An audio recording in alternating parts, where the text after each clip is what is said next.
সংস্কার কমিশনের সুপারিশ আইন ও নির্বাহী বিভাগকে ক্ষমতাহীন করবে বলে মনে করে বিএনপি। দলটির মহাসচিব মির্জা ফখরুল ইসলাম আলমগীর বলেন, রাজনৈতিক দলের কাছে দেয়া জাতীয় ঐক্যমত্য কমিশনের প্রশ্নমালার সাথে বিশেষ কয়েকটি রাজনৈতিক দলের বক্তব্য বিবৃতির মিল পাওয়া নিয়ে জনমনে প্রশ্নের জন্ম দিয়েছে। পাশাপাশি ঐক্যমত কমিশনের সুপারিশে রাজনীতিবিদদের বাদ দিয়ে অনির্বাচিত ব্যক্তিদের রাষ্ট্রীয় দায়িত্বে নিয়োগের অযৌক্তিক প্রচেষ্টা দেখছে বিএনপি। গুলশানে দলের চেয়ারপারসনের কার্যালয়ে সংবাদ সম্মেলনে এসব কথা বলেন তিনি। মাইদুর রহমান রুবেল জানাচ্ছেন বিস্তারিত। নির্মম জঘন্য হত্যাকাণ্ড ইসরায়েল চালাচ্ছে। বিএনপির শীর্ষ নেতাদের সাথে নিয়ে জরুরি সংবাদ সম্মেলনে দলটির মহাসচিব বলেন, সংস্কার কমিশনের সুপারিশ আইন বিভাগ ও নির্বাহী বিভাগকে যতটা সম্ভব অবমূল্যায়ন করা হয়েছে। এর ফলে নির্বাহী বিভাগকে ক্ষমতাহীন করার পাশাপাশি দুর্বল ও প্রায় অকার্যকর সরকার ব্যবস্থা প্রতিষ্ঠিত হবে বলে মনে করেন বিএনপির মহাসচিব মির্জা ফখরুল ইসলাম আলমগীর।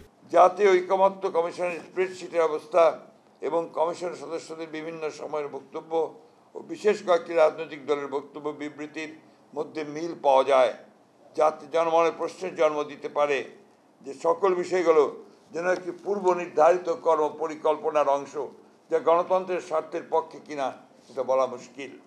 সুপারিশমালাসমূহ পর্যালোচনায় প্রতীয়মান হয় যেহেতু ভবিষ্যতে অনির্বাচিত ব্যক্তিদের রাষ্ট্রীয় দায়িত্বে নিয়োগের অযৌক্তিক প্রচেষ্টা রয়েছে, যা অনভিপ্রেত।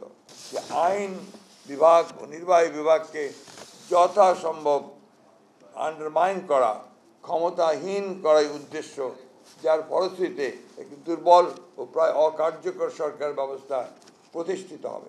তিনি বলেন, সংবিধান প্রস্তাবনার মতো অতি গুরুত্বপূর্ণ সংস্কার কমিশনের সুপারিশ থাকলেও তা রাজনৈতিক দলের কাছে পাঠানো স্প্রেডশিটে উল্লেখ করা হয়নি। রাখা হয়নি নির্বাচন ব্যবস্থা নিয়ে করা সুপারিশের ৮০%। সংবিধানের প্রস্তাবনার প্রিএম্বল মতো অতি গুরুত্বপূর্ণ বিষয় সংস্কার কমিশনের সুপারিশে থাকলেও তাই স্প্রেডশিটে উল্লেখ করা হয়নি। স্প্রেডশিটে ৭০টির মতো প্রস্তাব উল্লেখ করা হলেও মূল প্রতিবেদনে সুপারিশের সংখ্যা প্রায় ১২৩টির মতো।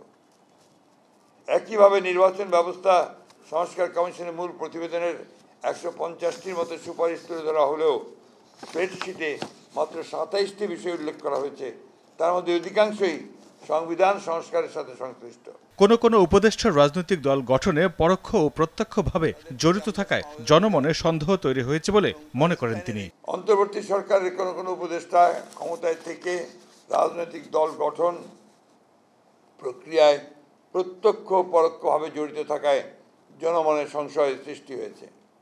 এ প্রক্রিয়ায় প্রশাসন যন্ত্রকে ব্যবহার করার নানা প্রকার লক্ষণ ও প্রমাণ ক্রমেই প্রকাশ পাচ্ছে, যা দেশ ও গণতন্ত্রের জন্য মোটেই সুখকর নয়। ফ্যাসিবাদ বিরোধী জাতীয় ঐক্য বিনষ্ট হয় এমন কোনো পদক্ষেপ না নিতে অন্তর্বর্তী সরকারের প্রতি আহ্বান জানান বিএনপি মহাসচিব। আমাদের মনে হবে যে উপযুক্ত। মাইদুর রহমান রুবেল, RTV, ঢাকা।